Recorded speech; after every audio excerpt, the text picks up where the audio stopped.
Hello, good morning, or good day, or whatever you call it time. I'm going to start with a lecture this morning, which has the topic, Who is the author? I'm trying to give you a very brief overview of tendencies in the German language theatre right now. I'm a playwright by profession. I'm also a translator, but that's not so important for today. And I'm not an academic, so I'm going to give you an overview from the side of a theatre practitioner. It's not going to be an academic lecture as such. I've brought a lot of photos, videos, and things like that, and I hope that because theatre is visualized, and I think we need to see some excerpts in order to understand what I'm talking about. So yeah, thank you very much for inviting me. It's my very, very first time in Macedonia, so I don't know a lot about the country, unfortunately. But I hope I will learn a bit in the next days and in the workshop later on. And now I'm talking without microphone, although I'm supposed to talk with microphone. Is that better? No? No. Okay. Personally, I also prefer to not use it. So let's try it this way. And whenever my voice is too soft or too fast or whatever, please raise your hand and let me know. So yeah, maybe just a few things about me, so you know who is the person talking to you. As I said, I'm a playwright. I studied at the Theatre Academy in Leipzig, in Germany. I'm trained actually as a dramaturg, which is, I think, also in Macedonia something different than a playwright. But I have actually almost never worked in that profession. I'm basically a writer nowadays. I'm also a translator, mainly of plays, mainly British plays, also some American, some Italian, but usually British plays. And I'm a coordinator of a theatre network that is called Eurodram, like Europa and Drama, and we are a network for theatre and translation. So this is a network about what are we doing in our own countries, but how do we get what we produce also to be shown in other countries, to enhance the exchange between the countries. So first of all, to start the day, I'm going to show you a short video. The videos are always like 2 or 3 minutes long, just to get an idea. I don't want you to watch like 20 minutes of stuff. And most of them, unfortunately, are in German. Very few have English kind of subtitles or something like that.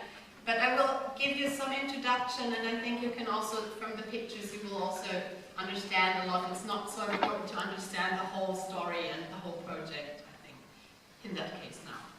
So the first video I'm going to show you is a play that I wrote on commission while I was the writer in residence at the National Theatre.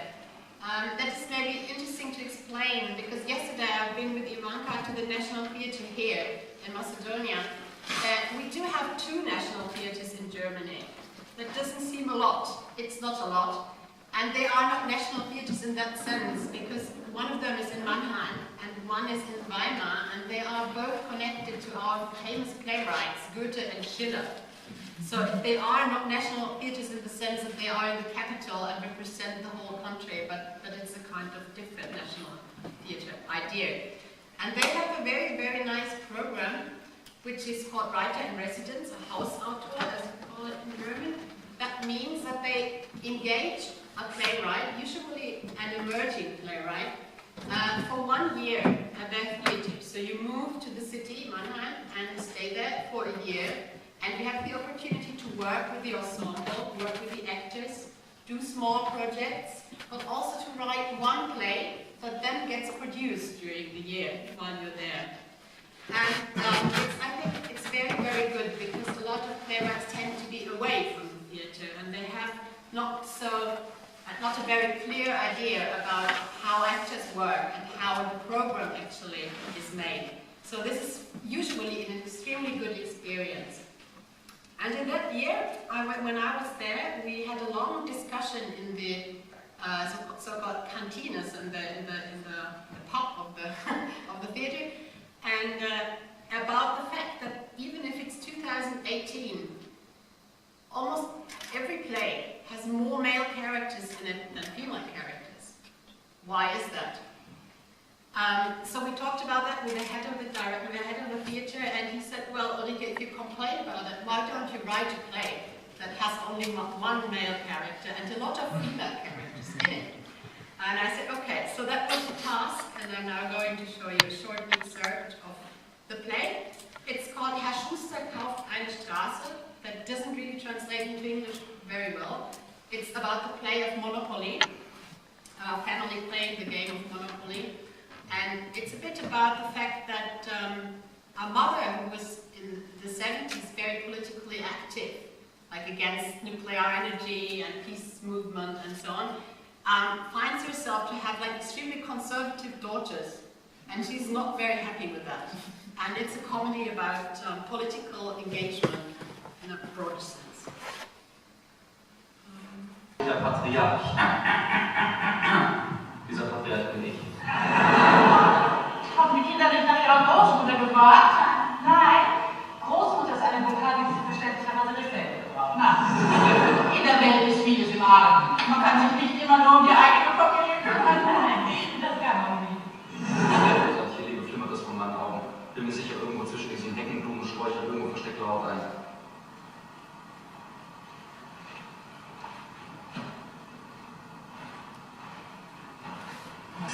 Also schön, die Spielregeln.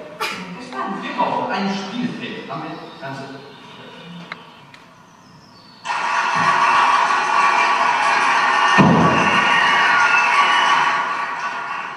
Ja, Frau Schuster. Wir überlegen gerade noch was Kleines zu essen. Könnten Sie mir vielleicht vorstellen? Koloniale Was Zustände! hast du denn? Es ist nur Luise, unsere Au pair aus Lettland. Sie ist hier, um Deutsch zu lernen, hilft ein bisschen Mauser, kümmert sich um die Kinder. Und um dich! Sag doch, koloniale Zustände! Sie bekommt doch ein bisschen Geld dafür. Eine Website mit Bildern von den fesselten schwangerten Indonesierinnen, die diesen wunderbar leidenden, entseelten, friedlichen Blick haben. Einen Blick, den die europäischen Ehefrauen heutzutage gar nicht mehr hinbekommen. Und der Mann unter seinem Rhythmus lächelt und schaut hinüber zur Terrasse seiner Nachbarn, wo im hell erleuchteten Wohnzimmerfenster die Hausbesitzerin der Flagone ihrer Mutter greift, um sie ihrem Lebensgefährten über den Schädel zu ziehen. Und im Keller des Eckhauses mit den vielen Geranien sitzt ein Münzenführer aus dem Kongo in seinem virtuellen Niveau. Ich öffne das Fenster an, Spalt, einen ganz kleinen Spalt, und gieße die Blumen, die sie immer völlig überwässert. Ich öffne die Schublade und hole das Messer heraus. Immer wieder. Und da plötzlich ein Schnitt.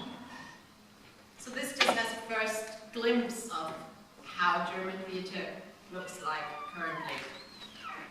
But to explain a bit about the theatre scene in Germany, we also have to look back for a second, because as you might know, we have a high density of theatres in Germany. There is one source in the internet that claims that more than half of all the theatres worldwide are based in the German language countries. I don't know if this, I can't justify it, but I think it gives you an idea of this really high density compared to many, many other countries on this planet. So when we talk about German theatre, German is just used as a language here, because the German language region is also, of course, Austria, Switzerland, parts of Luxembourg, north of Italy. There are quite a few regions that are not actually Germany, but they still use German as language. So this is a cultural sphere that sticks together really, really closely. And when you work in the German language theatre, it's extremely normal to also work in the other countries. It's just one cultural scene. So whenever I use the term German now, it applies to the language, not necessarily to the country.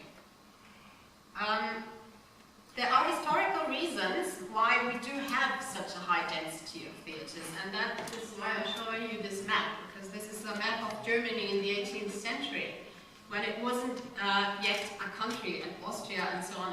The world didn't look like nowadays, of course, and we had a lot of small states and princedoms in the nowadays region of Germany, which means you had a lot of monarchs, a lot of small kings, who all, even if they only had a very, very small kingdom, believed that they were a regional power. So all of them had their own theatres, because back then theatre was basically a way of demonstrating your power, or of representing your identity, of representing the power you have as a monarch.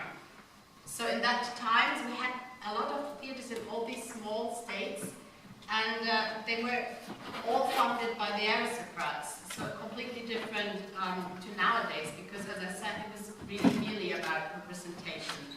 This can also be seen in the architecture, of course. I've been to the National Theatre yesterday here, and I think it's also, I mean, I know it's a reproduction, but it's a kind of the same style, right? It's this representational style where a regional power would want like this kind of cultural monument as a manifesto of their cultural identity. So back then, what we call in German Literaturtheater, which is theatre based on literature or theatre based on a written text, was just beginning to emerge. It was basically music theatre back then, opera and things like that. But over the time, of course, the world changed, and the German language region reached its current shape. And especially in Germany now, we have a kind of structure of federalism. That means that we have small Bundesländer, which are the regions in Germany. And still, I mean, even if we are one country, all of them have their own cultural identity. So they kept a lot of these theatres. And so there are a lot of historical reasons why we still have them. They are run not by the state, but by these Bundesländer, by the regions.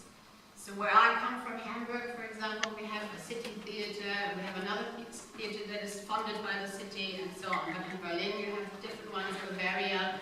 But in Germany, it's not like, for example, in France, where you have all the culture, or not all, or not a bit unfair, but a big part of the culture centralized in Paris as the capital. In Germany, it's quite widespread, and even if you go to smaller cities, you can sometimes find extremely advanced theatre programs. So it doesn't mean that if you are not in Berlin, that it's not top of the pops, let's say. You can't judge. It really depends on the head of the theatre and the team. What's also important is, of course, we have the reunification. So when the wall came down, the two Germanies merged, or as I tend to say, one swallowed the other. This is another discussion. And the GDR had a very, very rich tradition of theatre. They had a lot of theatres, even higher density than in the West, even more theatres per city and per region. So this is also a reason why even in the not so extremely highly populated eastern parts of Germany, we have a lot of theatres still. And today we have a very, very important divide between the so-called state theatre, or the city-funded, state-funded theatre, and the independent alternative scene. They are not necessarily completely different when it comes to aesthetics, but they are different in the way they produce, and they are different in the way they try to involve audiences. So, whereas the state-funded theatre is a bit like school or national TV, they have this educational mandate, which means that they are there to also educate society, whatever that means. Again, another discussion. But they have one big advantage, which is they don't completely depend on selling tickets, because they get subsidies from the state. A private run theatre, also many of the alternative theatres, are dependent on selling as many tickets as they can to survive. Some of the alternatives also get subsidies, but this is not a structural funding, as we call it. They apply for projects. I think this is probably the same here, that you have to apply for, want to do a project, and then you have to write a long sheet and explain why and why you need money and so on. So this is a stressful part of the alternative scene, because they can't really, they don't have a budget for like 3 or 5 years. They just have very limited budget. But still, there are many people who prefer to work in the alternative scene, especially when it began, because it was a way, it was also a political decision, right? To go away from the establishment, to try to find out new ways of producing plays, to also engage a new audience, because state-funded theatre nowadays is still quite bourgeois, middle class, right? I mean, they claim, and some really have success with that, to try to reach new audiences, but it's slow. It's a super, super slow process. So if you go to a theatre, you have still a mainly middle class audience. And that's also what a lot of alternative groups are trying to work against, or what they're trying to do to find new ways to engage audiences. On the other hand, the state-run theatre is a big production machine. I mean, you have all the resources they have on offer. Sometimes there are more than 500 people working for a theatre. That's cool, because you can do aesthetically, you can do great things, but it also makes the machine slow. They sometimes have to plan years in advance, and if they want to react to something that's happening right now, it's sometimes difficult. It takes time to accept changes.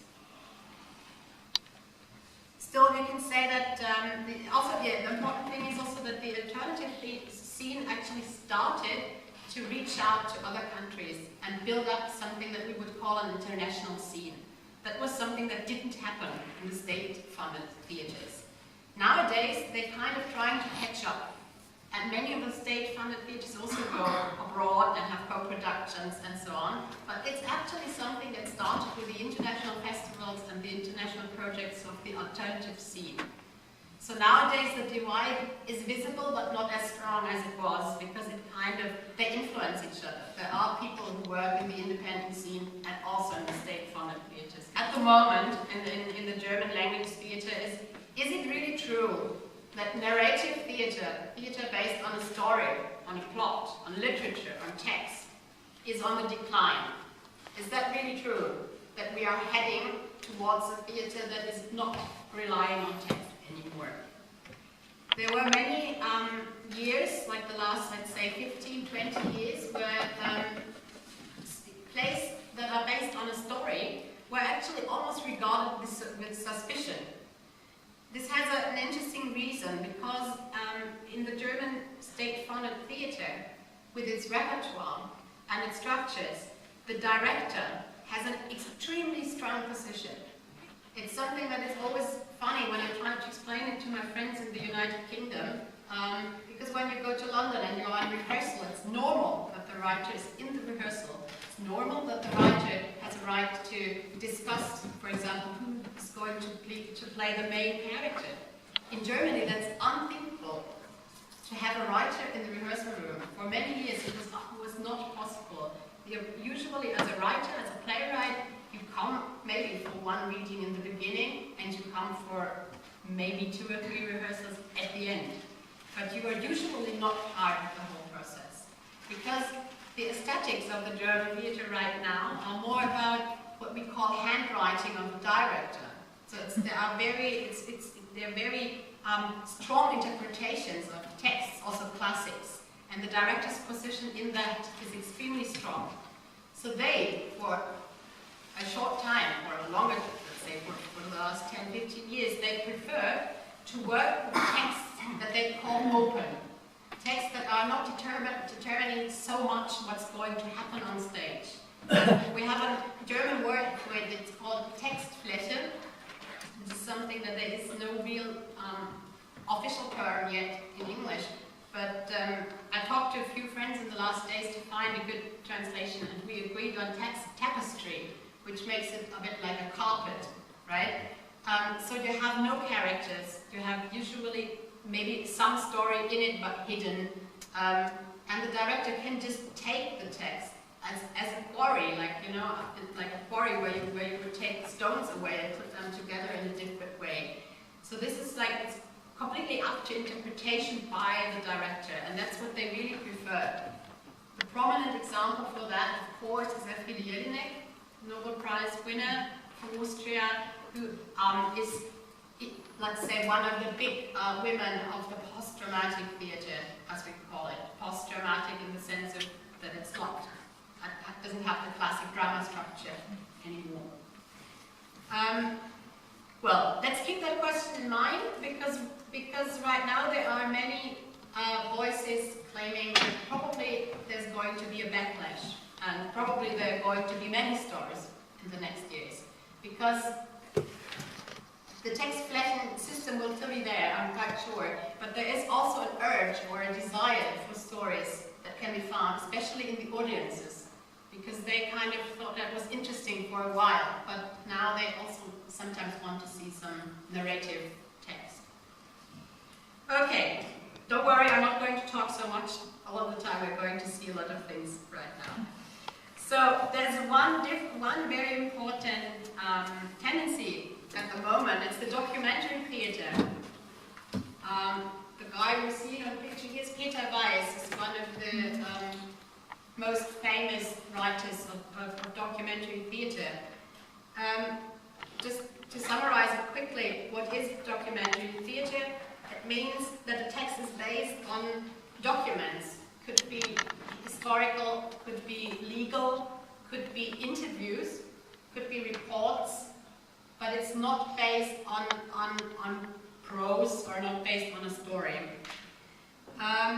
This material usually gets used authentically. That means there can be a few changes to it to make it, an piece of art, but mainly the material stays as it was because it's a testimony. It's still a kind of fictional art form because it gets worked on by the artists involved, but it's still, it doesn't involve a story, of course.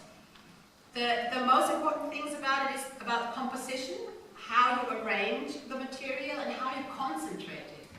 This is something that I keep saying in all workshops, that I think theater is always about concentrating things, about boiling it down, like when you have a soup, and at the beginning it's like 5 liters, but when you go on stage, it's maybe only 100 milliliters left, because we try to make it more dense and dense and dense with every step, trying to reach like what we would call the core of it. So the documentary theater is realism, it's not naturalism. There's a difference between the two. Prominent examples is, for example, Peter Weiss, Rolf Hochhuth, Heiner Kippert. This is all back in the 60s, 70s, after the Second World War, when, especially in Germany, we of course tried, as we still do, to account for our past and to come to terms with the Nazi regime. And there was the question, if you want to put a play on stage about that, what could be an art form that justifies putting it on stage? And back then the people felt that merely telling a story is not enough. They have to find new art forms to talk about that. So back then that was when the documentary theater got very, very strong. And it also has Brecht influences, of course, but that leads too far now. Here's an example. It's a picture from the rehearsal of Die Ermittlung, the investigation. It's one of the famous documentary theaters of that time. It's about the first Auschwitz trial in Germany. It took place in Frankfurt. I think, I don't know the exact date. The rehearsal was 1965. And what is interesting is that back then, when the world premiere wasn't only at one theater, there were 15 theaters involved. It was a huge production because I think it was like really the most important topic of the time. But now let's come to nowadays and talk about today, because today we also have a lot of documentary theater. They are not necessarily the same, looking exactly like this, of course not. But let's say the last 10-15 years, there are a lot of especially independent alternative groups that work in a documentary form. The most prominent example is still Rimini Protocol. I don't know if you've heard of them. They've been founded in 2000 by 3 people, Helga Kraut, Stefan Kegi and Daniel Wetzel. I think nowadays they have approximately 30 people working for them or something like that. They have a lot of researchers, collaborators, all sorts of people. They call themselves a directing collective. That means not like in the state-run theatres where you have the director with a strong handwriting. Here you have a collective of people who together are going to decide what they're going to do. And they have to do a lot of site-specific works. For example, they did readings of Marx, Das Kapital, things like that. And they also work a lot with amateurs, and this is their specialty. So they have people on stage that they would call experts of daily life, Experten des Alltags, which means that, for example, they are doing a production about, one I saw, about death. So they had people on stage who were in relation to death. That was, for example, someone who's playing the violin at funerals, as earning his money. There was a nurse from hospice, and then there was people working in a funeral home and so on. So they do interviews with these people. They are not actors. But in the end, they do, from the interviews, they do a kind of script, and then the interview partners, the people who are the experts of daily life, perform themselves on stage. So what they are is not an actor, they are something in between. They talk about themselves on stage. And this got more and more advanced, and I'm going to show you a quite recent example of their work. It's called Situation Rooms. This is about the weapon industry. It's all about people who work with weapons, we will see in the video. And I'm going to show you that one because it's even one step beyond what I described with the experts of daily life, because in this case there are no actors at all. They did interviews, and you can also, you will see in a minute, also hear the voices of the people who got interviewed, but the only actors on stage is the audience. And you enter a kind of locked room, maybe, we'll see in a minute, and you have a technical device, but like I have here now, like a laptop or something, and you have earphones and you move through the space, and every member of the audience creates their own story, and sometimes you bump into others and then your stories get combined, but it's not, not like now that you're sitting in the audience and I'm sitting here and talking. It's more like a collective experience. So I'm going to show you the video now.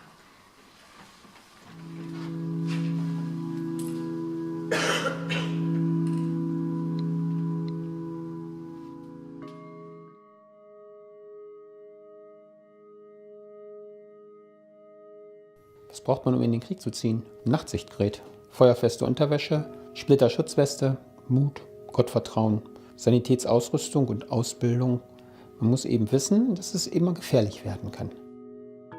J'ai 9 ans.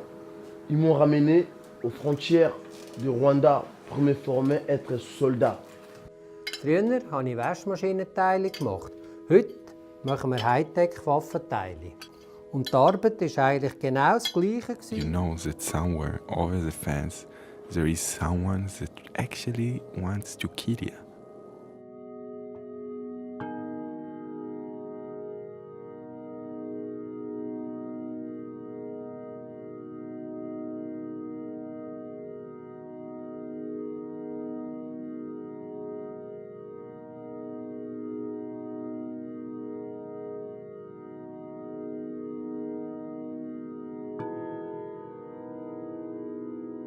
Look at the mirror. I'm a hacker, and now I have another pseudo-body, which is yours. Anfangs der 80er Jahre, beim ersten Golfkrieg, da haben sie gezeigt, wie Teheran verteidigt worden ist.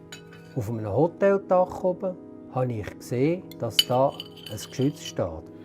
Und es war eines unserer Geschütze, das wir seinerzeit dem Schah geliefert haben. Мы сейчас уберем тарелку со стола.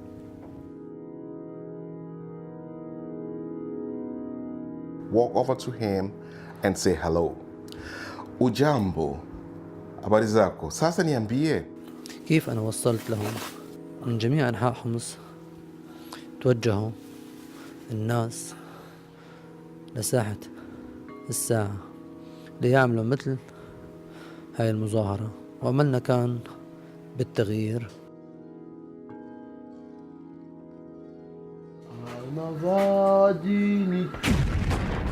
D'un coup, il y a des coups de balle et des professeurs paniqués. Par terre, par terre! Tout d'un coup, il y avait des militaires qui sont rentrés. Ils ont commencé à tabasser des professeurs, torturer des professeurs à mort. Donc moi, j'ai cherché à fuir là. Ils m'ont récupéré, ils m'ont dit non, maintenant c'est pas vos papas qui sont soldats, maintenant c'est vous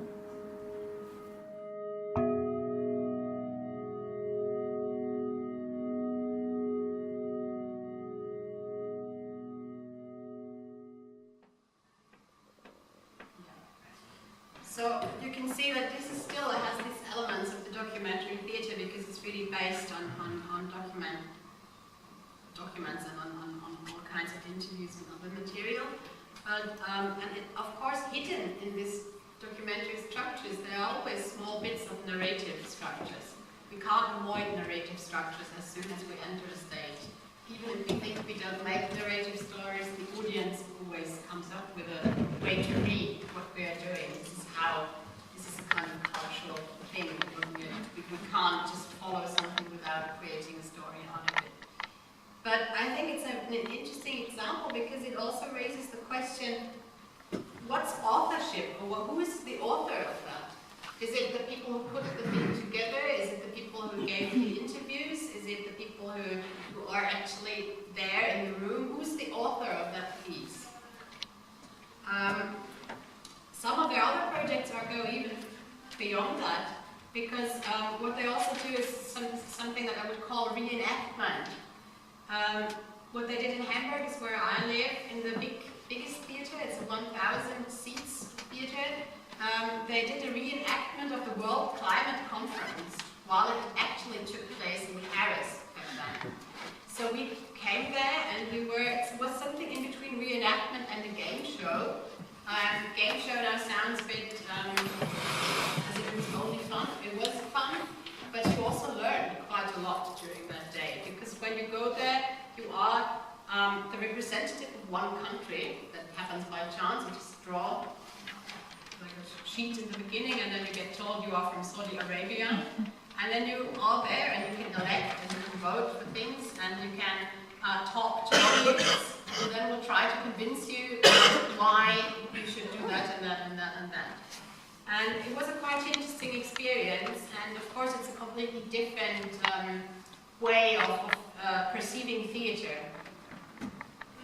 Let's have a look at that one.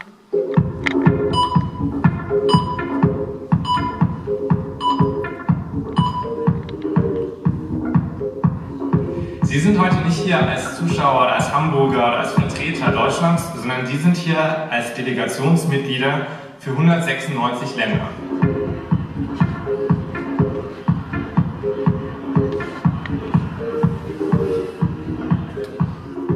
Als ich 1995 zum ersten Mal über eine Klimakonferenz schrieb, hat mein Redaktionsleiter den Begriff Kohlendioxid aus dem Text rausgestrichen.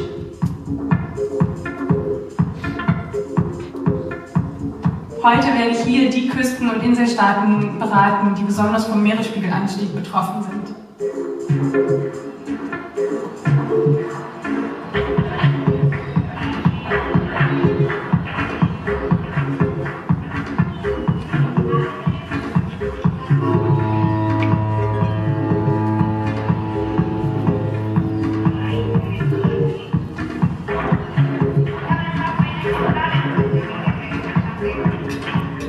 Sehr geehrte Delegierte, in einer Minute beginnt Ihr nächster Termin. Bitte begeben Sie sich zu Ihrem Ort. Vielen Dank. Für die Klimaverhandlung ist das Ganze dicht unter dem Stichwort heiße Luft auf Pod R. Das steht jetzt noch nicht, das wird gleich auch nochmal näher erläutert im großen Saal. Wer von Ihnen hat schon mal grob etwas vom Emissionshandel gehört? Der hebt doch mal bitte die Hand.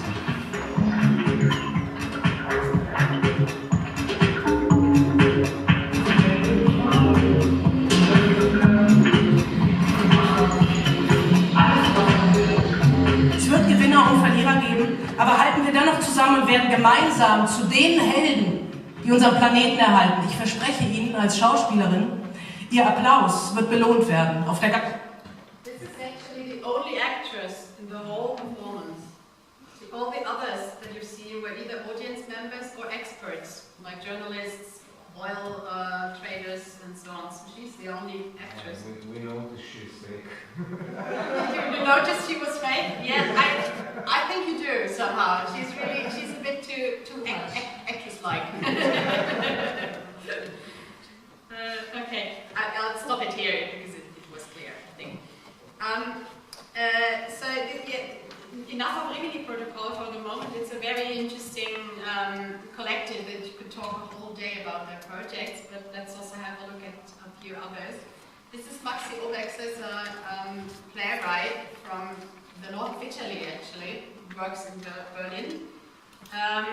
She was born 1970, and she's one of the playwrights who's really following up on the documentary theatre, but in a literature kind of way. So she really writes and produces texts that then get produced.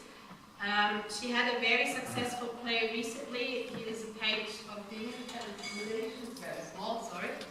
It's called Illegal Helpers. It is about, or based on interviews she did with people who, during the most heated moments of the refugee crisis, as we call them, they helped people to get out or in the country in illegal ways. So that's why they're called illegal helpers. There are some people who work for human rights associations, lawyers, students, old retired people who just found it terrible to see people passing through because when you live in the north of Italy, right, there's the Brenner was the mountain where there's the border between Italy and Austria. And there were a lot of refugees stuck there for a while because it was unclear how they should proceed. So this is also where a lot of the older village people around the area kind of found that, I think because they had war memories, they found it terrible and then they wanted to engage. And she did, because she comes from that region, she did a lot of interviews with the people involved and then wrote a text about it. It's a radio drama, also a theatre piece. That is only based on interviews, and she just did the arrangement and the cuttings, so to speak. And interestingly enough, there was one production in Potsdam, it's a theatre close to Berlin, and there was a huge uproar because we right now have, first time since the Second World War, we have a right-wing nationalist party in our government, not in the government, but in the parliament, AfD.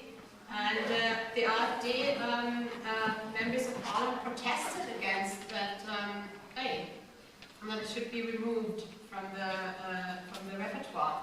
And this is also something that hasn't happened in the last 30 or 40 years in Germany. It's interesting that that topic kind of provokes these sorts of reactions. I think as a theatre in a country with the freedom of speech, it's their job to kind of not give in to that kind of threat.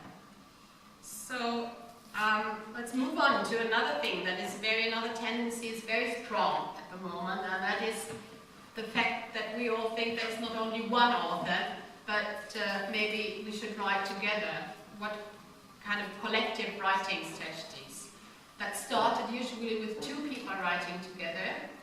Nowadays you often have bigger collectives, almost a bit like the writers' rooms that they have when they produce TV. They often have like a pool of writers working on the same series or on the same film script.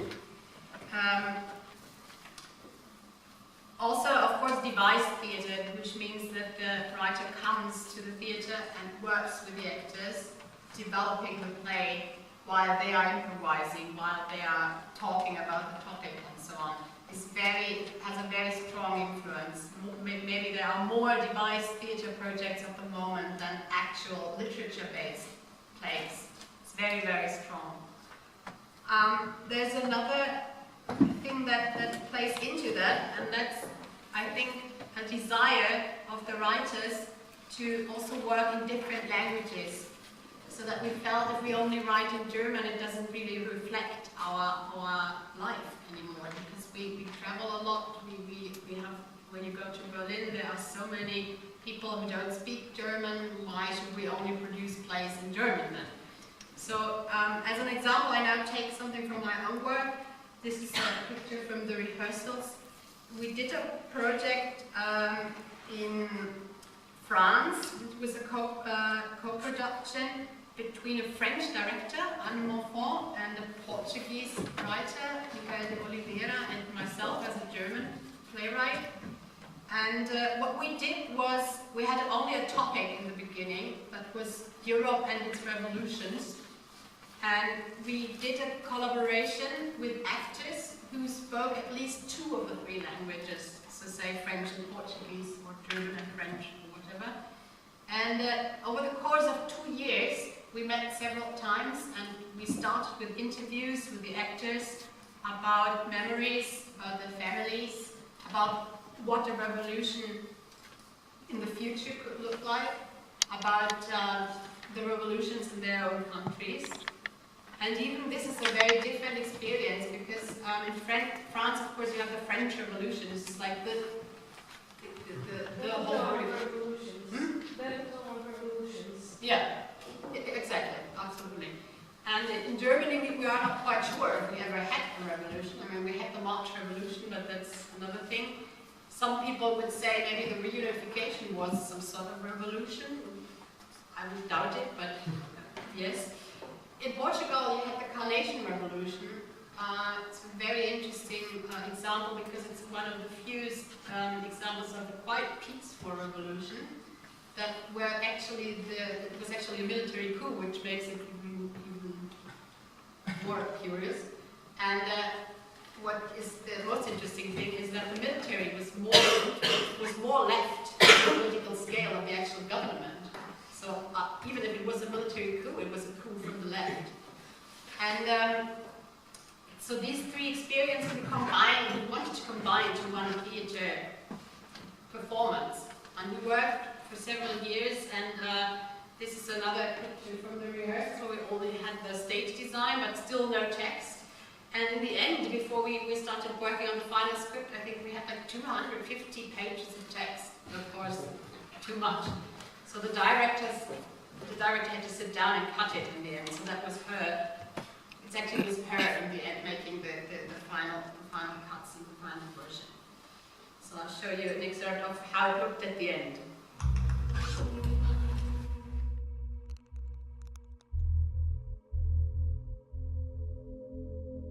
Because of the way this society is organized, because of the violence that exists on the surface everywhere, you have to expect that there are going to be such explosions. You have to expect things like that as reactions.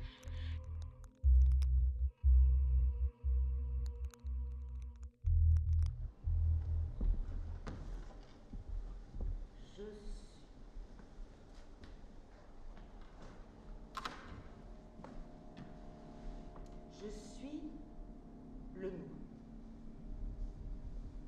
Je suis l'individu isolé qui se fonde avec d'autres individus isolés pour former un grand organisme. Je suis le révolutionnaire. Je suis celui dont on parle.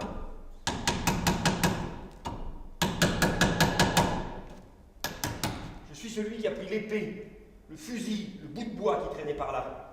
Je suis celui qui a balancé au visage des puissants la colère qu'il avait aux hommes. Je suis celui qui a levé ses poings nus quand il n'y avait pas de bout de bois à proximité. Je suis celui qui s'est battu contre l'inégalité qui couvait partout, qui a donné son avis haut et fort. Sagt, weiß gar nicht genau, was das ist. Revolucionário. Para ele eram simplesmente novas formas de participar. Diz ele.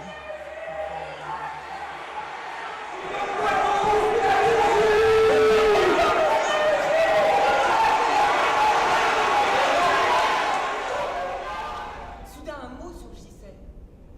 Le mot espoir surgissait dans tous les journaux, sur toutes les affiches.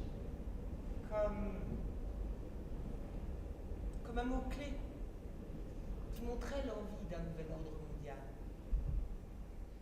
Je suis le révolutionnaire. Je suis celui dont on parle ici. Je suis une personnalité historique. Moi aussi, je suis révolutionnaire. And connected to this kind of work, which we also showed in all the three countries involved, so we went to Portugal, France, and Germany, in fact, to stage it. Another thing that the theatres, the city theatres, very often do nowadays is that they have a new section which they call Bürgerbühne. This means something like citizen stage, and that means that apart from working with professional actors and apart from having something like a youth club, which they always did in the last decades, they now have formats where they meet with the citizens from the city and create performances out of topics that the citizens I'll show you one example. This is from the city of Dresden. And I took this example because I think the topic is very interesting because it's about betrayal. It's called, in German, it's called abgezockt. That means something like screwed in English. And they have people in it, they're all amateurs, and they all act as themselves on stage, right? Under the direction of a professional director. But it's interesting because on the one hand you have people who say that I betrayed others. You know, I set up a scam, or I stole things in the shopping mall constantly, blah blah blah. But then there are also others who felt betrayed or lost money. So you have these two groups of people in a city that is not very rich, we have to say, right? Compared to other regions in Germany, this very eastern part of Germany is struggling financially. So I thought it was an interesting topic to work on and have these two factions of people actually facing each other. So I think these kind of projects always have a kind of social cultural aspect as well. They are not only pieces of art, but it's also about collaborating, discussing things, and coming together. But I think the outcome is still quite professional.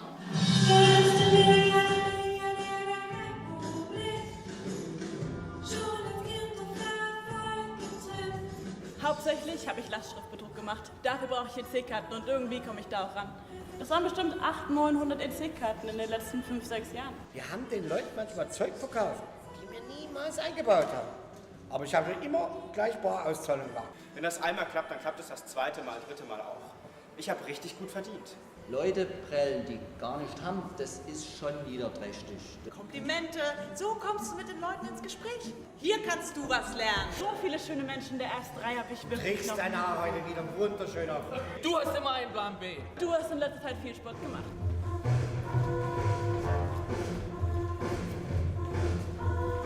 Ja, das Fahrgefühl, da muss ich Ihnen ja nicht viel erzählen. Mit diesem Business gehen Sie kein Risiko ein. Klar vertrauen wir dir. Du brauchst nur eine gute Idee. Bei 5.000 D-Mark wird man ja wohl mal nachfragen. Vermittlung von Bausparverträgen. Ja. Kaffeefahrten mit Kamera oder Stone Washing Machines. Organisation von Modenschauern. Wir wollen unser Geld zurück. Spiele den Deppen, um Deppen zu überlisten. Konzentriere deine Kräfte. Das Angebot arbeitet und streicht die Anerkennung dafür ein. Spiele mit dem Träumen sind Wunsch.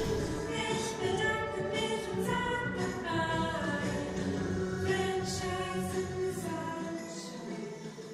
So let's move on. There's another big trend at the moment. This is called rewrites. In German we call it Überschreibungen. It's a bit more than a rewrite actually. It means that you not only rewrite parts, that you really take it and make it your own. It's a bit more than an adaptation. And there's a very prominent example as Ewald Palmzhofer is one of the most famous German playwrights at the moment anyway. He also writes plays that are not rewrites, but recently he did a few rewrites. One is based on Gerhard Hauptmann's play Vor Sonnenaufgang, Before Sunrise, I think is the English title. And it was extremely successful. It was just invited to the most important drama award, has already been restaged by other theatres. And, well, he was not necessarily the first, but he was clearly one of the most successful playwrights using this kind of rewrite structure. We can see here on a video in a second. It's from Switzerland, Basel. It's a very, very good theatre in my eyes. It's the original production. It's the ensemble he wrote it for. And you can see that he took the play. The Gerhard Hauptmann play is about a farmer's family actually living somewhere in the countryside, and the family gets rich. It was written in 1889. Right? It's quite a long time old. So that is also solves the question of copyright, because it doesn't have a copyright anymore, right? I mean, nobody, when they can, but they could, I could take a play by Friedrich Jelinek and rewrite it, but I might get a problem with the agent, because they want to, of course, for Jelinek, because she's still alive, so she's supposed to get the money for it and not for someone else. But in this case, because it's a long dead author, there is no copyright anymore, and usually use this kind of text or rewrites. So what Ewald did was that he took the whole story and placed in nowadays Switzerland, changing it a bit to a middle-class background, and also changing the motifs and the language completely. I mean, Hauptmann has a very distinctive language already, but Palmshofer as well. So if you listen to it, it's just a completely different play. It just has a few remembrances of the old play, and the structure as such is still the same. So you can see I think it's a very beautiful production. Da stehen wir jetzt. Die Metapher und das Brückenschreiben in unseren Reihen. Wie soll ich sagen, traurige Geschichten zwischen uns, ein Spalt. Da führt nichts drüber. Und das obwohl, ich mag dich doch. Ich hab dich doch immer lieb.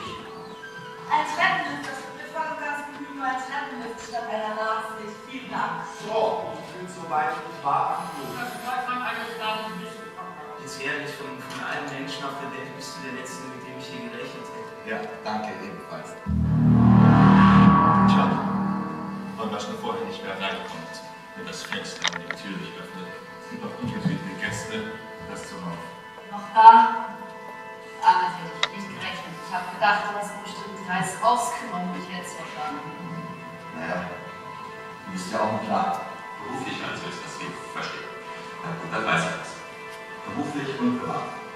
Ja, was ist? Beides, manchmal ist es beides. Ach, spricht ja sehr für euch, für euer Glanz. Erschütternd ist für das Leben, wie es ist. Bessere Gründe gibt. Es liegt eine Krankheit, Alfred Scheißaufschreiben. Wenn du schon dieses Haus betrittst, die Schwester fixst, verbrenne dir nicht die Finger und stürzt dich in kein Elend, das du selbst vielleicht noch gar nicht kennst. Halt! Lauf nicht wieder jetzt! Lass ich mich kurz gehen, ein bisschen. Und dann lauf ich wieder! Hast du das kapiert? Wie lange, glaubst du, driften wir noch auseinander, bis wir uns nicht mehr hören können, wenn wir sprechen? Vor dieser Stille habe ich Angst. Ein Witz bist du für die. Das ist herrlich geworden. Thomas? Stopp. Scheiße. Es geht los. Okay, dann.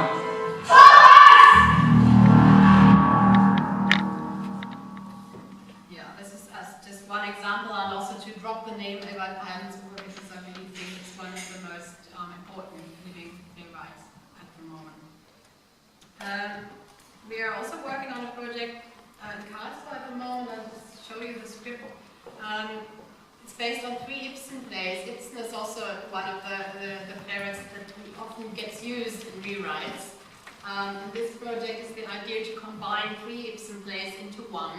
So you have like one part in the 50s, one in the 80s, and one nowadays, and they're all in one big house, and it's all happening at the same time.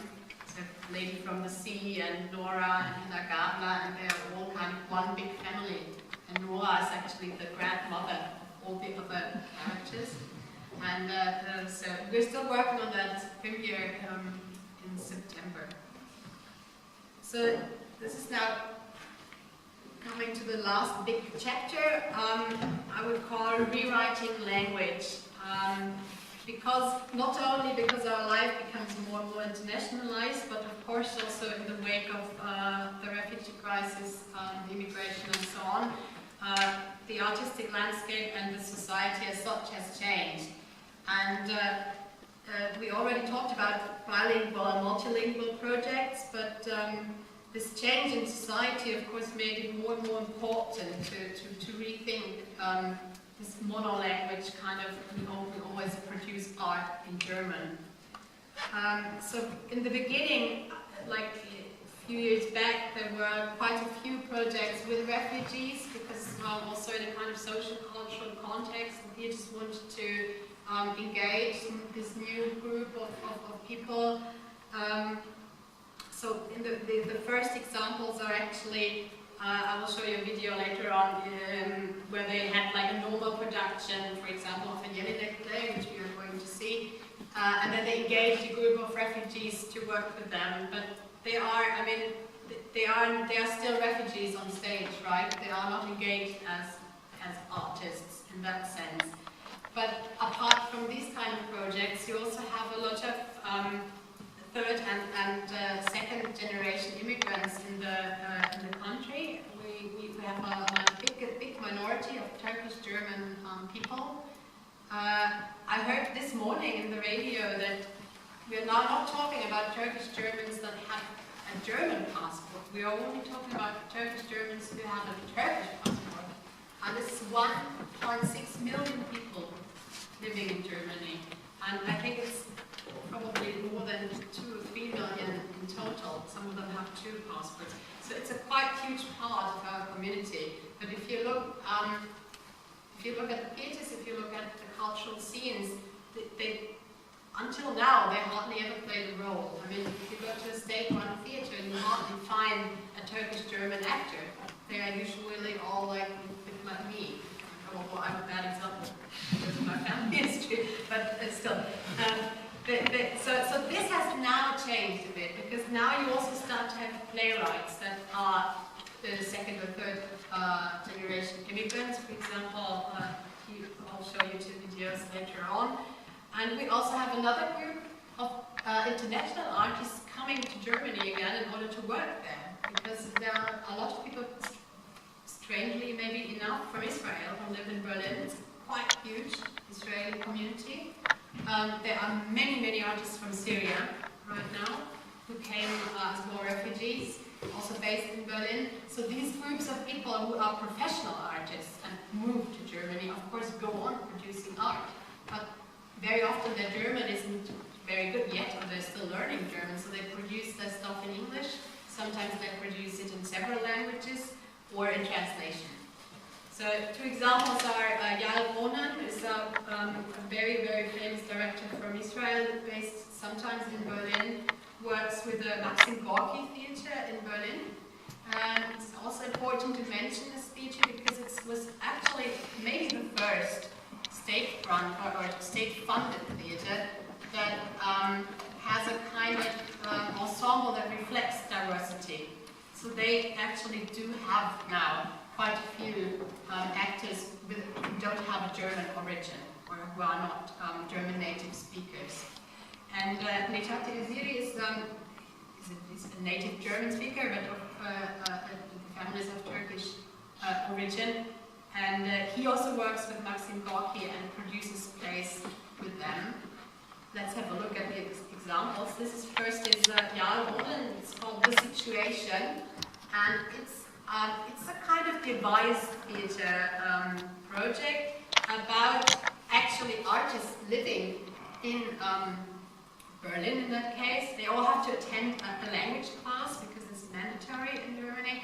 And so this is it's a devised theatre piece about kind of made-up language class. And the language teacher, I'm explaining this because it's quite funny but hard to understand if you don't speak German, because he's of Russian origin, so his family came from Russia in the 70s or early 80s, but he himself would never consider himself to be a refugee or a non-German. So he's the language teacher, and it takes him quite a while until he comes up with a family story and actually realizes that also his family has a lot of issues that are quite similar to the ones the other people are talking about. So I'll show you these.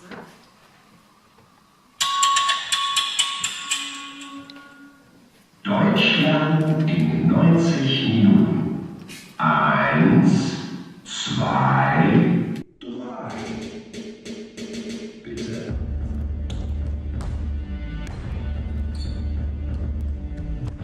Wie ist dein Name, Noah? Wie ist dein Name, Noah? Nein, wie ist dein Name, Noah? Wie ist dein Wie Name? ist dein Name?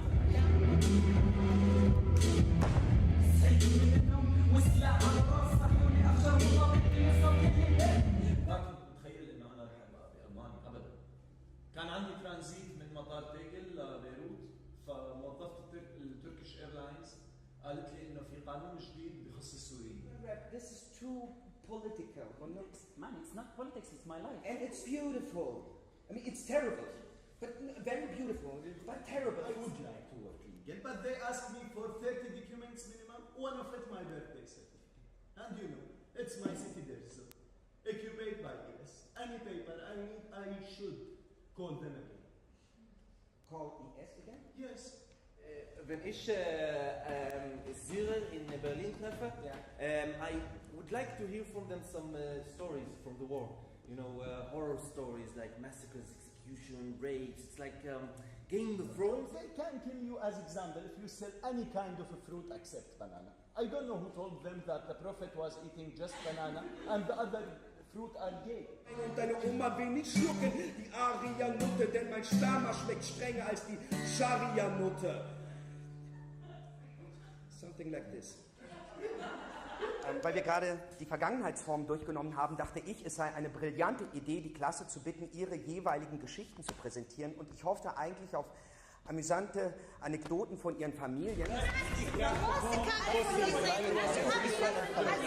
Reden wir über die Gegenwart. So you don't want to talk about the situation? No, I just want to talk about the present. Yeah, but the present is the situation. Wie kann ich den Konflikt im Nahen Osten lösen? So this was Jan Ronan. It's usually more kind of devised theatre, as you've seen, developed with the actual actors. This is now L'état des Series. It's really a play. It's based on a written play called Get Deutsch or Die Trying. Self-explanatory maybe.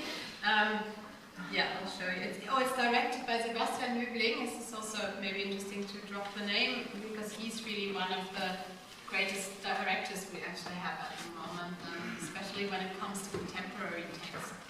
And this is also his directing here. Hallo, Papa. Stell dir vor, du bist tot und ich bin auf deiner Beerdigung. Also, stell dir einfach vor, du bist tot, scheißegal wie, Hauptsache du bist tot. Denn wenn du tot bist, dann komme ich auf deine Beerdigung und ich bringe diese ganze Scheiße mit. Deine Erben. Meine Schwester, meine Mutter und mich. 18 Jahre staatenlos, weit Terroristenkind, weit verbannt mit deiner Revolution. Ich bringe mit noch dieses andere Arschloch, mit dem sich besser niemand jemals anlegen sollte, das Ausländeramt. Sie haben Ihren Vater nie gekannt? Nie. Nie gesprochen? Nie. Nie gefunden, obwohl Sie ihn ausgiebig gesucht haben? Leider. Die wichtigste Lüge deines Lebens.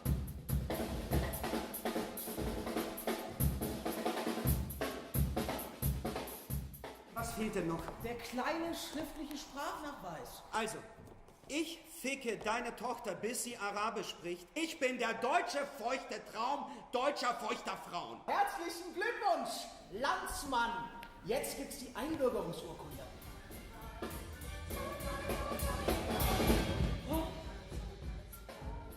Stell dir vor, du bist 8 und du hast keine Ahnung von der Welt.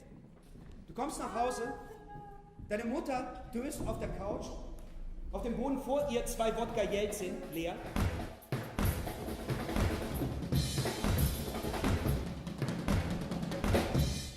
Das könnte ich dir alles erzählen, wenn du tot bist.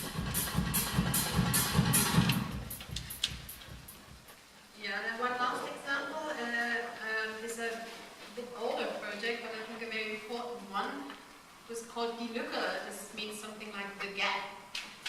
It's about, I have to explain the background. There was a bombing in Cologne in 2004. A bomb exploded in a Turkish neighborhood, and people were killed, injured and so on.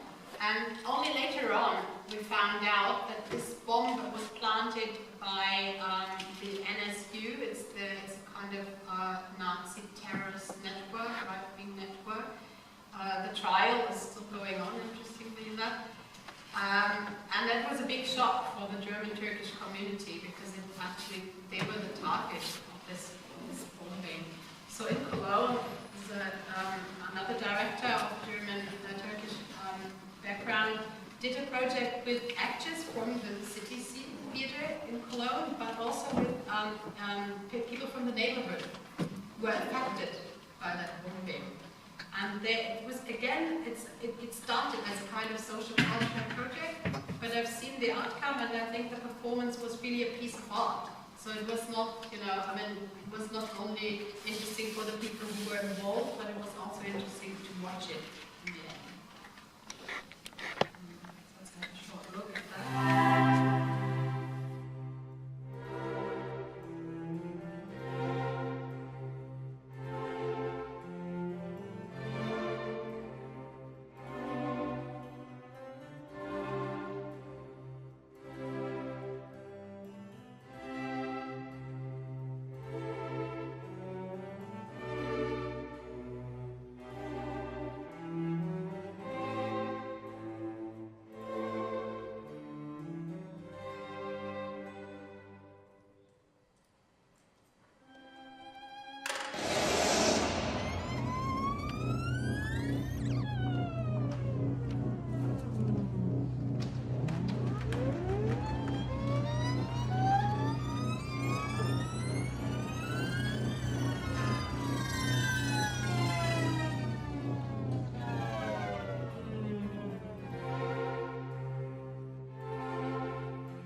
A strong desire to work on projects about religious faith at the moment.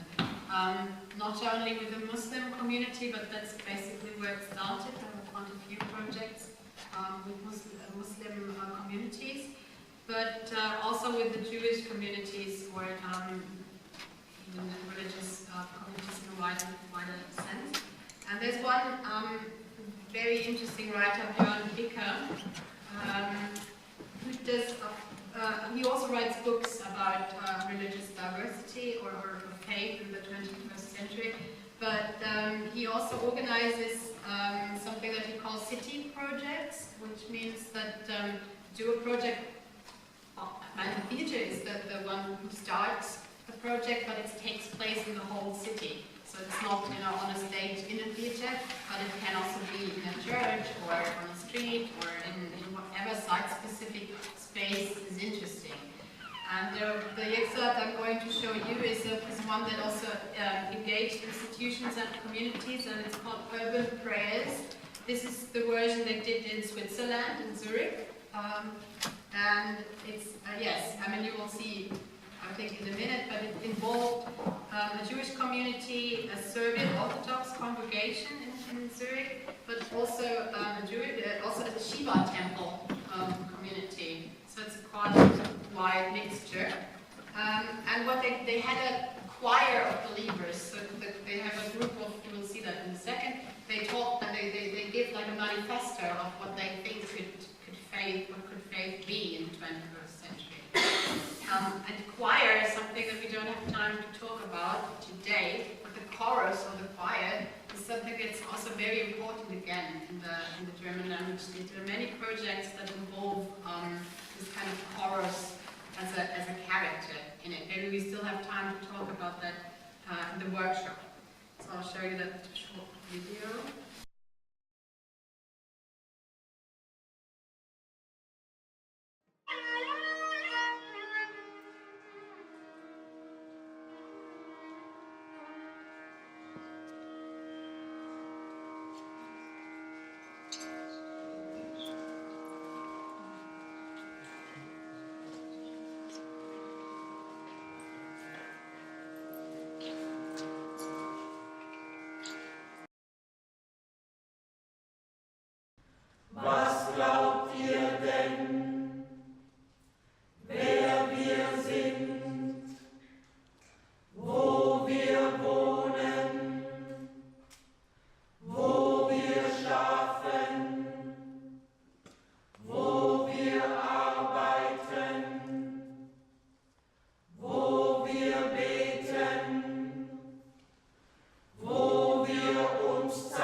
Bärte tragen.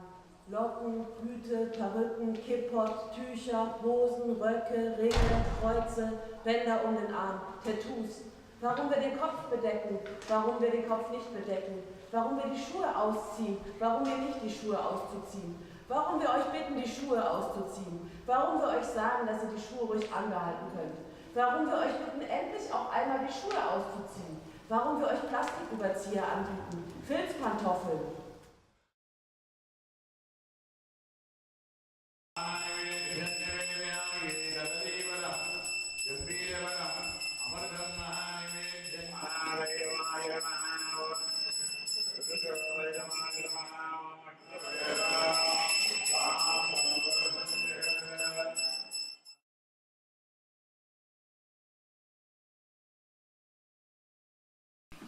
So just one last quick look at this.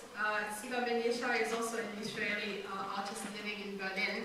I picked this example because she sometimes performs her own texts, and she speaks German but not very well, so she usually calls it performances with a heavy accent. She's a very good performer, but sometimes it's still, I mean, it's a special way of performing, because you can feel that she's still not feels comfortable with the language and so on. And I've also seen her perform in English and in Hebrew, and it's of course completely different.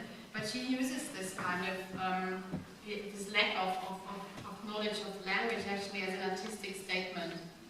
And her texts she writes in English basically nowadays, and they get translated to German. So now even German, it is stated in German then. But she lives in Germany, so she considers herself kind of German artist, but she doesn't write in German. And that, of course, if you follow up on that, that leads to a lot of interesting questions. For example, also, what's authorship in the 21st century, and how do these kind of projects change what we consider to be an original? What is the original? Is it the German version? Is it the English version that she only writes in order to be translated into German, because they are never stated in English? But so there are a lot of questions that follow up on that. Also for me as a translator, but again, this is another topic.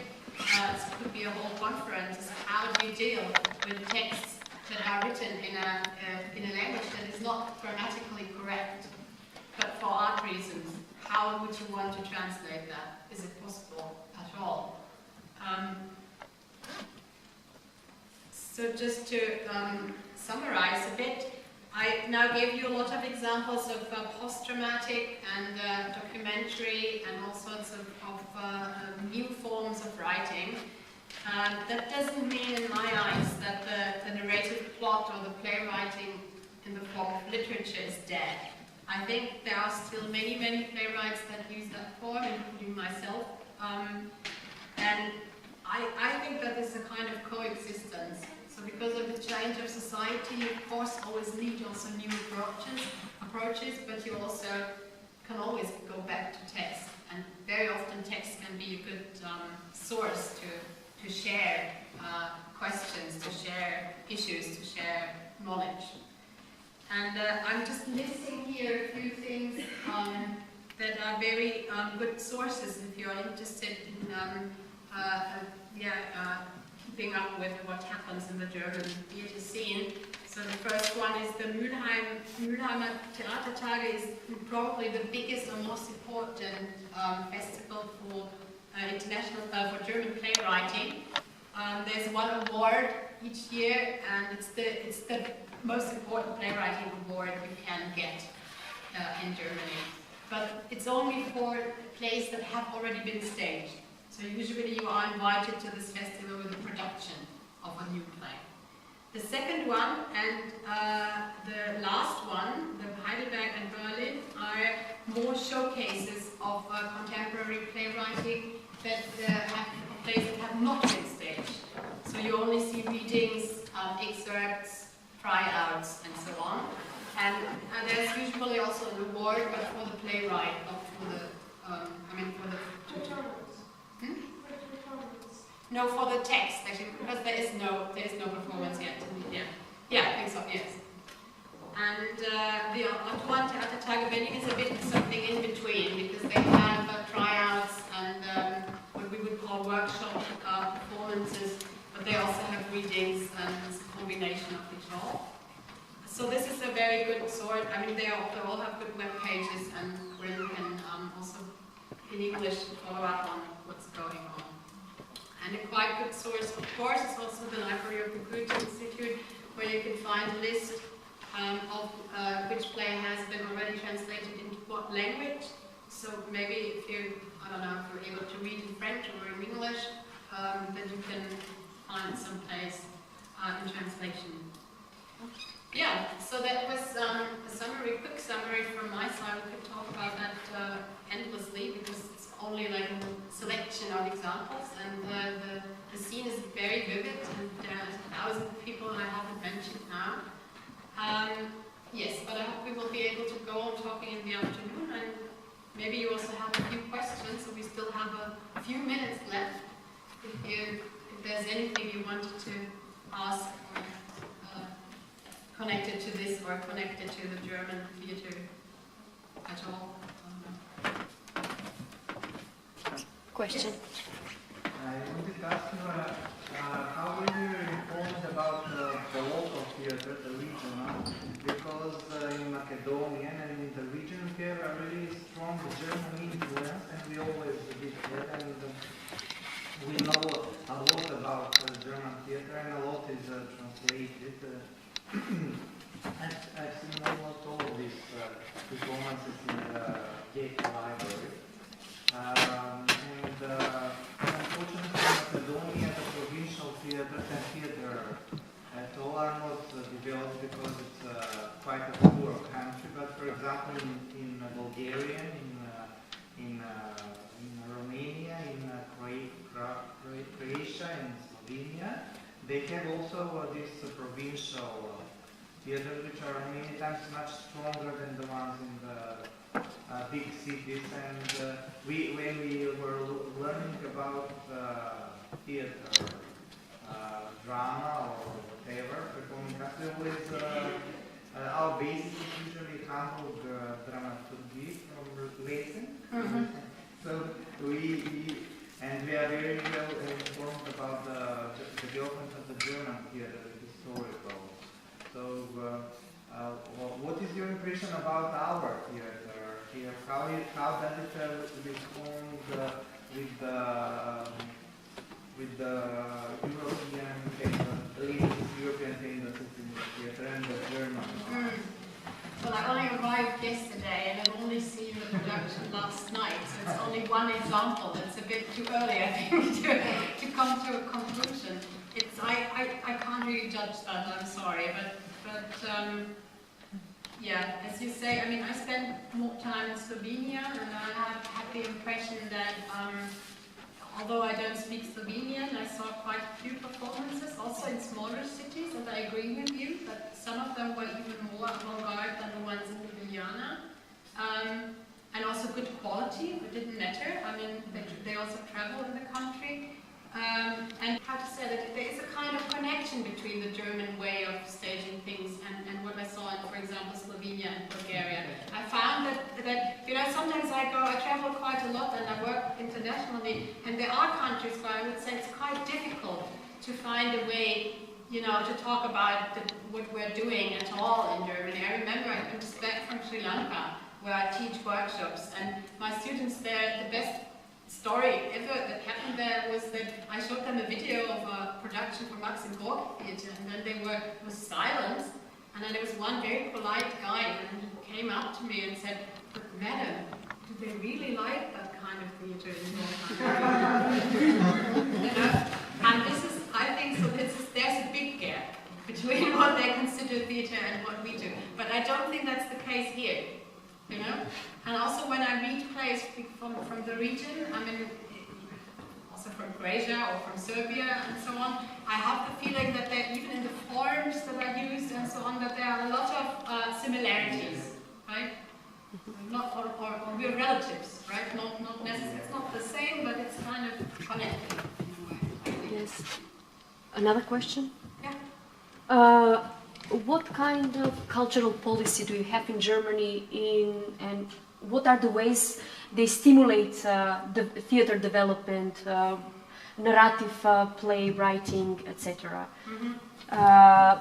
Because one of the best theaters today and in the past is German. But what kind of cultural policy provides that, stimulates the development? Yeah, I think on the one hand it's the fact that I described in the beginning, it's the advantage that we have because we have that high density of theaters. So there are many, many spaces where you can try out new things. It's not the same, you know, if you have to try everything in Berlin, I mean, you can do that in small spaces, but you can't do everything, you can't start on a big stage, you have to start smaller. And this is a big advantage from the system as it is, right? And I think UNESCO even discussed at some point if that should be like a World Heritage thing, because this structure is so unique in the world. And on the other hand, because we don't have all these theaters, there is of course a quite comparatively big need for new artists every year. So we also have quite a few academies, and it's not only one. And the academies are kind of I mean, they are not fighting, but sometimes they even are fighting, so they are in a kind of competition, right? If you, I mean, I'm not so much into directing because I'm not a director, but if you compare, I just been to a festival, for example, in Leipzig in April. It's a festival of all the drama academies in the German language countries that have a writing class. So this is the first time where all the new emerging playwrights, they meet and they show each other excerpts of their plays. And even then you can already see that the class from Vienna is much more experimental. The one from Berlin Drama Academy is the only one still writing in dialogue, and so on. So this is because there is not only one academy and not only one influence. It's quite, you know, there are so many different influences. I think that keeps it alive. And apart from that, of course, there is a comparatively good funding system. Even if you are a freelancer, there are ways you can apply for funding. It's not necessarily getting better, I must say. It was much better 5 years ago. But compared to other countries, yes, of course. I mean, there is still money for culture, and that's not bad, right? Yeah, so I guess these are reasons. The thing I noticed, you started off the lecture with sort of giving a brief history, I guess, of the German theater. However, as it progressed, we moved on to the current time, and what I noticed is what I've also been noticing probably in the news and in recent events about the way Germany is dealing with multiculturalism at the moment. So I noticed that there were also a lot of people that were immigrants, which you said, and I think Germany is like the promised land, as many here view it, as well as people from other countries that immigrate there. So what would you say that, for example, Germany does have a history of great theater and of revolutionary theater, and of being a force for change within the culture and art and such. How would you say that this influence of immigrants and this new multicultural Germany, it was a multicultural because there's always been immigration there because of after the war, due to the economic boom it had.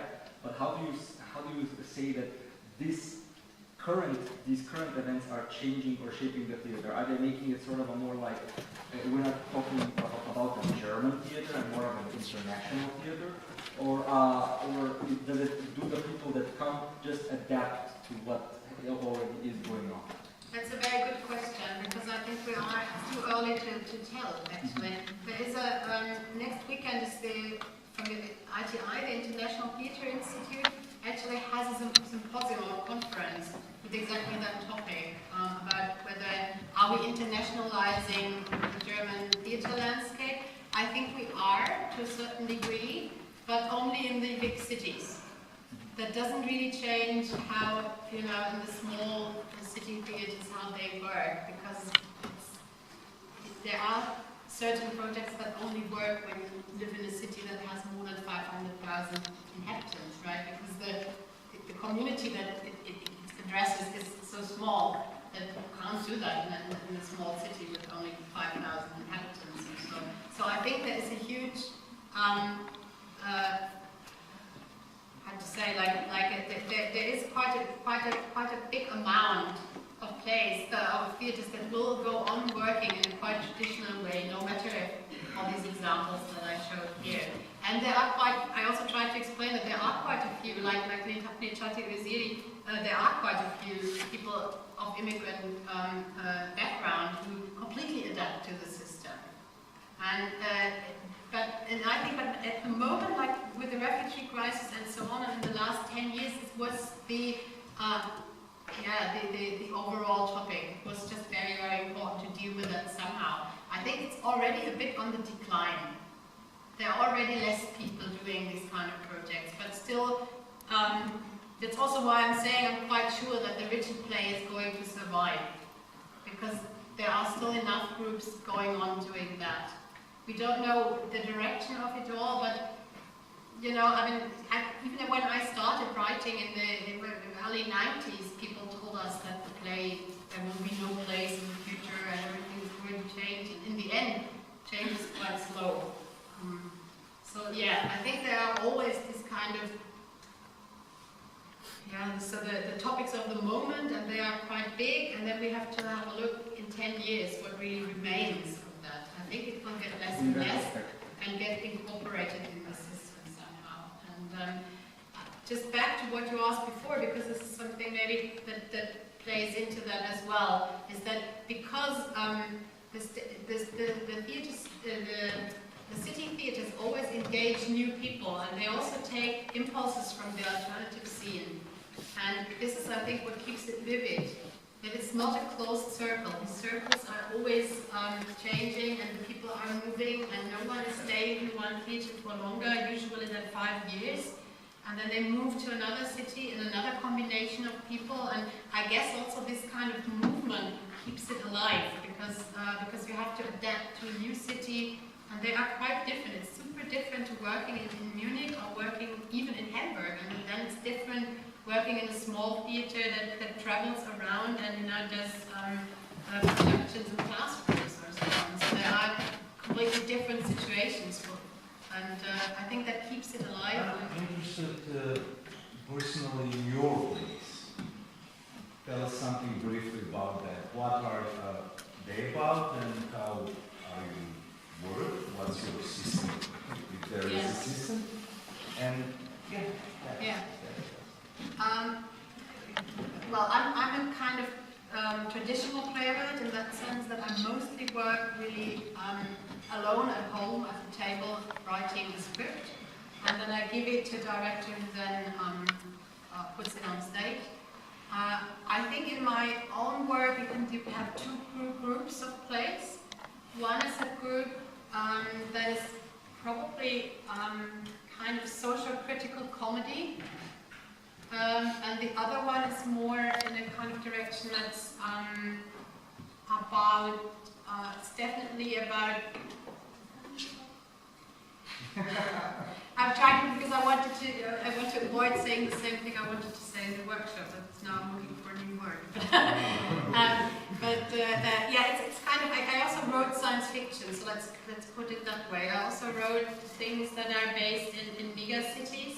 I travel a lot to Asia, I spend a lot of time in China, and it also reflects in my work. That's very interesting, because one of my last plays is in China, and it's futuristic. So yeah, so there are these are two topics, but I think it's I write dialogues. I've only written one experimental play. So far, most of it is really dialogue and story based, but still it's a kind of, I still experiment with structure and with form. Mainly by incorporating a lot of influences from film and video into my writing. So for example, the last piece that I did is not staged yet, it's going to happen to premiere next year. They have two, let's say, parts of the play. One is actually taking place on a stage. It's quite traditional, it's in a pub and you have old ladies there and they discuss things. But you also have a film that needs to be produced before we start rehearsing, and this film is the second part of the play. So what happens on stage and the film are kind of interacting with each other. So this is also something that you can easily find in our plays. In that case, very strongly, but also sometimes even when I don't notice it, I often read in reviews that it's a bit like David Lynch and so on. I'm not a David Lynch fan, so I can't really know where that comes from. That's weird. But I've seen some of his movies, but it's not that I'm not addicted to David Lynch movies. But yeah, so in this kind of direction. And what are the themes of the dialogues? Usually are social, like you said, more, or about love, what are your main topics of your interest? Well, some of the plays actually do have a kind of crime story in it. Others are more everyday dialogues, but then this is actually more the comedy part. In a way, they are a bit bitter. Maybe the British man or something like. It's not. I don't write well-made plays, but there are. I mean, not in the way a British person would consider a play to be written, but in the it might have similarities, let's say, but not. I mean, it's really also a question that could fill a whole afternoon. What is a well-made play and what isn't? But yeah. So yeah. So I want to ask you something. What do you think what is most influential in the modern German theater? The director's concepts or the radicalism of the dramaturgy? I'm asking that because we have here a sort of European experience. We have here also nice concepts of Hamlet, Richard III. So we have also some kind of excitement of dramaturgy of Schimmelpfennig, for example, of the translation of Leah Doyle, Tancred Deutsch. So we were talking about writing and rewriting of adaptation. I think it's my personal opinion that the German dramaturgism is one of the most radical in the world, not only European considerations. I'm interested about your opinion, about your experience. Well, I think if you look only at the plays written, I think. That's why I'm asking. What kind of thoughts you mean Ostermeier? Yeah, well, Ostermeier is a quite difficult example. I know that I love their work, and they are exceptionally good at going abroad and giving Gastspiele and so on. But they are quite unique artistically. So what they are doing is not a very good example for what's been done in the whole of the language region. They have a very unique style. It's beautiful. The stage designers are very, very good.